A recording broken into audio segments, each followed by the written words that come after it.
Alright, so in my last video I did talk about characters that you use power tokens on for the current state of global to help you out with missions. Now I'm going to be talking about characters that you can use your power tokens on for future investments, because all the characters that I mentioned are going to get so good, it is unreal. And I'm going to talk about this again in my usual top 5 fashion, and I'm going to be throwing in a few honorable mentions, actually. So let's just kick it right off. The first one, number 5, being Lilith. Woo! She just got that level 70 rework and EX, and oh, it's spicy. Oh lord. Anyway, just building her up now. She's still a great support unit, and she's eventually going to get a level 60, making her relevant again. Every time this girl gets her next stage, she's always relevant again. She's an amazing support unit, crazy debuff. She actually does good damage and everything. She's an amazing character overall to use those power tokens on and grab them. Very much like other story characters, though, you can use Reminiscence tokens on her like I did. But if you're all out and you need a choice, she's a great option because she gets full amazing later on. And this is only the number 5, guys. Let's keep going. Number 4 is going to be Vincent. Oh, Vincent, man. You're insane right now, and you just get even more insane. Vincent is great because he works with different kinds of team comps. You can fool around with him with fire people. You can fool around with him with thunder people. You can fool around with fire and thunder people and just have a good time. Vincent just recently... Oh, I didn't mean to click that. Just recently got a level 70 and an EX+. For those of you who don't know, EX+ is just another powerful version of that EX weapon, and dear lord, does Vincent just kill. He just kills everything and makes them so weak that it's like he just changed their armor to fucking bubbles, and they're now defenseless. Incredible game. Incredible. This man right here becomes insane, and he's definitely a must pick. If he's in the Reminiscence shop, if you haven't used those tokens, use those on him. If you want him, obviously, as your future investment. If not, use those power tokens, build him up. He's really good right now, actually. I have been fooling around with him. He makes Beatrix so good. So much better. He does fall a little short in the damage department, especially as long battles go on. But he's still an amazing character to have, and he gets so much better in the future. Number 3, I hate that I have to put them at number 3, but 2 characters just take this spot much better than he does. But anyway, Zack Fair. This is my favorite guy right here. He's only level 50, and I'm still fooling around with teams with him. But this man is incredible.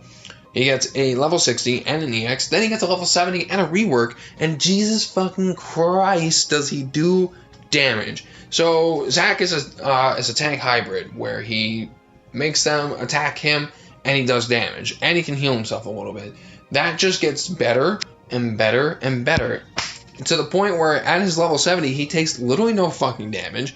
And whatever damage that they were actually supposed to do to him, he dishes it back out tenfold. You know how Setzer does 3 HP attacks? That's exactly the same what he does with his Rush Assault. And it's so much damage. And his EX is incredible. Hitting both of them, making them lock onto him. And it's great to look at. Apocalypse is amazing. But Zack Fair is an amazing choice. He will, whenever he gets that level 60, he will never be dethroned from one of the top characters in the game from that point on, because he's eventually then going to get a level 70, and he's just going to glue himself immediately in the top, one of the tops in the game. So Zack, he is an event character, so you have to use power tokens. You cannot use Reminiscence tokens. So if you love Zack like I do, or you need, or you want to invest in him now and build him up so he's ready, bam, right here, he's your guy.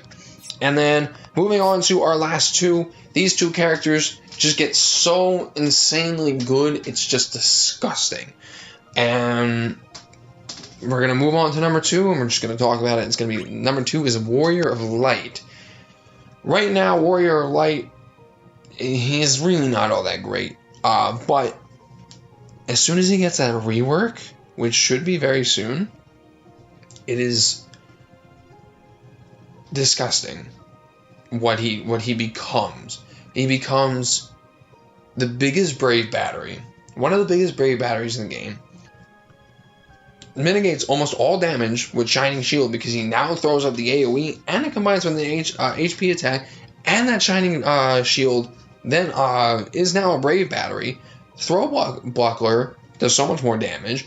He becomes insane, and one of his biggest problems right now is his low max Brave, because I've only been able to cap him out about 15k right now. That just goes up even further. When he gets his rework, Warrior of Light can fit in any team because he becomes one of the best Brave batteries in the game. He has a lot of uses in his abilities, and he can dish out the damage as best as anyone else and just keep the party going. He keeps them alive. They don't die if you have a Warrior of Light. So an amazing investment. He's another Reminiscence character. If you can use those tokens on him, by all means go ahead. He's another character though that you don't really need his EX. His EX does make him a little better, but it does come back in the future, so go for that. By all means go for that if you can. But grab him up, scoop him up now. He will be an amazing asset for you in the future. And number one, the God of Destruction himself, when he gets at level 70 and he gets that EX plus, is Cloud. So Cloud never actually really falls off. He kind of just meanders under the top dogs and just is kind of there. Even after he gets his rework, more usages, even with his EX, I don't have that. He kind of just meanders. And then as soon as his level 70 and his EX plus comes, he just kind of like kicks everyone in their shins as he runs towards the top spot in this game. Cloud does so much more damage. He gets 2 more uses to Finishing Touch. That now does HP damage after it's done. Cross Slash actually gets more chances to paralyze. And Meteor Rain now does multi-hit shared damage.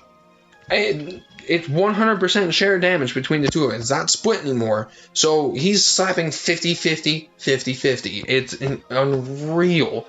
Cloud becomes so amazing later on that he is. Honestly, you would be foolish not to build him up when that time comes. But if you want to build him up now as one of the greatest investments that you will ever make in your life, for when his EX Plus comes out, grab him, scoop him up. You'll love him. Build him up. Get him ready. He holds the top spot as the most worthy character to be invested in for the future. And that'll do it for this list. Amongst all these characters, they're all worthy investments. These are my personal top picks, though, because they get so good when they roll around. They remain good as they are, except Warrior Light, even as they keep taking their next steps. These characters are amazing investments. They're very free-to-play friendly, considering that a few of them are story characters, so you can grab them up with the Reminiscence stuff. And even down the road, you could just pick up their stuff with power tokens. Excuse me. And now for a few honorable mentions. And those honorable mentions are going to be, if I can find her. Here we go. Sarah.